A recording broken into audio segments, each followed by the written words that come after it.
இப்படி அநியாயமா போய் சிக்கிக்கிட்டியடா. ஏன் சம்பள பணத்தை பொண்டாட்டி கிட்ட கொடுத்தா என்ன தப்பு? இந்த மாமியாருங்களே இப்படிதான். வயசான காலத்துல ஓரமா ஒரு இடத்துல உட்காராம நான் தான் செய்வேன்னு எதையாவது செய்ய வேண்டியது, பிரச்சனை பண்ண வேண்டியது. அப்படியா? இதுவே உங்க கூட பிறந்த அண்ணனோ தம்பியோ யாராவது கல்யாணம் முடிஞ்சு சம்பளத்தை கொண்டு போய் பொண்டாட்டி கிட்ட கொடுத்தா வீட்டு பொம்பளை நீங்க எல்லாம் சும்மா இருப்பீங்களா?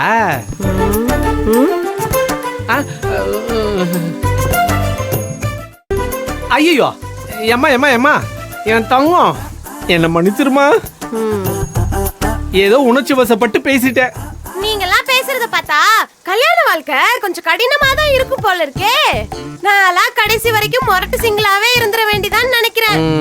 உனக்கே இப்படி இருக்கு, அப்ப நேத்து எனக்கு எப்படி இருந்திருக்கும்? ரொம்ப கஷ்டம் தானே. ஆனந்தி கிட்ட சம்பளத்தை கொடுத்ததும் என்கிட்ட ஏன் கொடுக்குறீங்க, அத்தை கிட்ட கொடுங்கங்கிறான். அம்மா கிட்ட கொடுத்தா அவங்க கிட்ட தானே முதல்ல கொடுத்த, நான் வாங்க மாட்டேங்கிறாங்க. நான் ரெண்டு பக்கமும் ஓடி ஓடி கடைசியில ரன் அவுட் ஆனதான் மிச்சம். அப்புறம் என்னதான் மாப்பிள்ள பண்ண? கடைசியில அப்பா படத்துக்கிட்ட கொண்டு போய் பணத்தை வச்சுட்டேன். யார் வேணாலும் எடுத்துக்கோங்க, என்ன ஆளை விட்டுருங்கன்னு சொல்லிட்டேன். இந்த கதையில பொறுப்பு எப்படி ஆனந்த் கிட்ட போச்சு, அத சொல்லவே இல்லையே.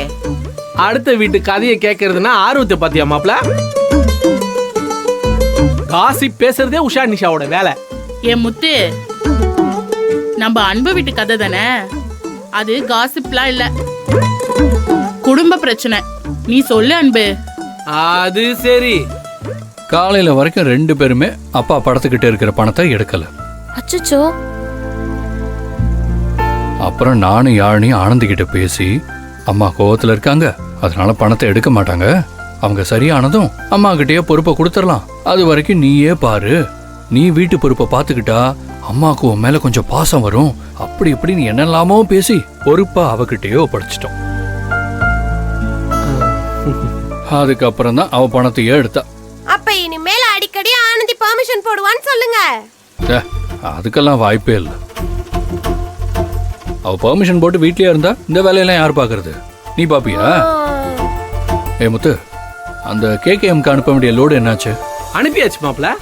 நேத்து அனுப்ப வேண்டியது அதையும் நேத்தே முடிச்சாச்சு மாப்பிள்ள. கம்பெனியில ஆனந்தி செய்ய வேண்டிய வேலை எதுவுமே பெண்டிங் இல்ல, எல்லாம் கரெக்டா நடந்துட்டு இருக்கு. அதான் மாப்பிள்ள முக்கியம்.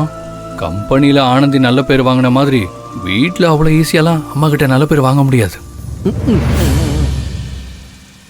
ஆனா கொஞ்சம் கஷ்டப்பட்டாலும் ஆனந்தி நல்ல மருமகன் பேர் வாங்குவான்னு நினைக்கிறேன். இப்ப மட்டும் ஆனந்தி இருந்திருந்தா என்ன சொல்லிருப்பா தெரியுமா? என்ன சொல்லிருப்பா? செவரக்கோட்டக்காரினா சும்மாவான்னு சொல்லிருப்பா.